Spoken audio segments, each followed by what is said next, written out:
Բարև ձեզ, այսօր նայում էի երկրի վարչապետի և ՀԵՑ-ի կառավարչի վիդեոն, որտեղ նրանք խոսում էին ինչ խնդիրներ կա ՀԵՑ-ում և ցանկություն առաջացավ ներկայացնել այլընտրանքային տեսակետը, իրականությունը, որպեսզի դուք բոլորդ հասկանաք, թե ինչից էին խոսում, ինչն էր ճիշտ, ինչը սխալ։ Իմ հետ կլինի պարոն Սողոմոնյանը, ՀԵՑ տնօրենների խորհրդի ղեկավարի խորհրդական, ողջույն, եկեք անցնենք գործի։ Հիմա մենք ձեզ կներկայացնենք, թե ինչ է խոսել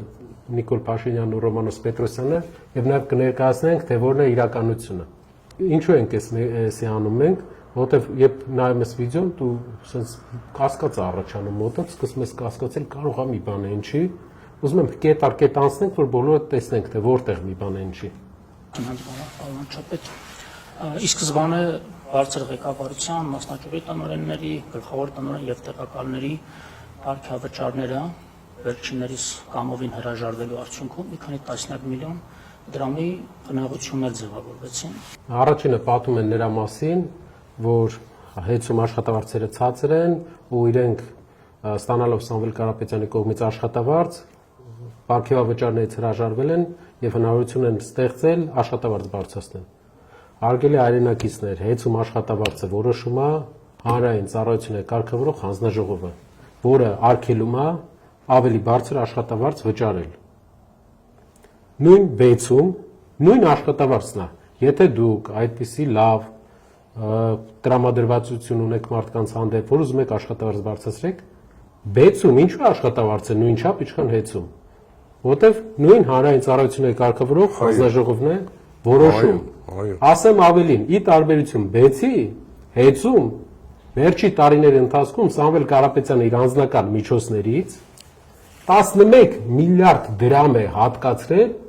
ավելյալ աշխատավարձ տալու համար կամ աշխատավարձը մարդկանց բարձր պահելու համար, որը ոչ մի սակագնի հետ կապ չունի, իր միջոցներից է։ Այսինքն նրանք խոսում են նրա մասին, որ ՀԵՑ-ում ղեկավարության աշխատավարձը բարձր է, աշխատակիցների աշխատավարձը ցածր է, ուզում եմ ձեզ տեղակ պահել, որպեսզի հակադրություն ստեղծեն, ինչպես միշտ իրենք ղեկավարություն և անձնակազմ հակադրություն են ուզում ստեղծեն, ուզում եմ ձեզ տեղակ պահել, որ իրենք թող ԲԵՑ-ով զբաղվեն, ԲԵՑ-ում էլ նույն վիճակն է, ԲԵՑ-ը պետական է, իրենցն է, ԲԵՑ-ում ինչու չեք փոխում, ՀԵՑ-ում եք փոխում։ Միակ նպատակը ձեր ուղղակի արդարացնելն է, խլելը։ Ավելեմ, այդ աշխատավարձը ձևավորվում է հատուկ հանձնաժողովի, հանրային ծառայությունների կարգավորող հանձնաժողովի հաստատած մեթոդոլոգիայով, որը գիտականահենք մեթոդոլոգիա է, այսինքն ամեն անգամ այդ աշխատավարձը չի հաշվարկվում տարբեր ձևա, այդ նույն մոտեցումն է թե ԲԵՑ-ում, թե ատոմականում, թե մնացած տեղերում, որոնք որ համարում են բնական մենաշնորհի սուբյեկտ, ունեն լիցենզիա եւ գտնում են պետական հանրային ծառայությունների կարգավորող հանձնաժողովի ներքո։ Իմիջիայլոց մի նրբություն էլ ասեմ, աշխատավարձի ֆոնդը հաշվելիս ըստ գործող պետական ստանդարտների սահմանվում է նաև աշխատողների թվաքանակը, այսինքն ոչ միայն մենք ենք որոշում քանի հոգի աշխատի, հենց այդ կարգավորման տիրույթում մենք սահմանափակ ենք թե աշխատավարձի տարեկան ֆոնդով, թե աշխատողների քանակով։ Բայց չնայած դրան, Սամվել Կարապետյանը 28 միլիոն դոլար իր գրպանից վճարել է 11 միլիարդ, որ աշխատավարձերը հնարավորինս բարձր պահի կամ ավել մարդ պահի աշխատանքի, պարզ ասենք, հասարակ քաղաքացին դրա համար չի վճարում։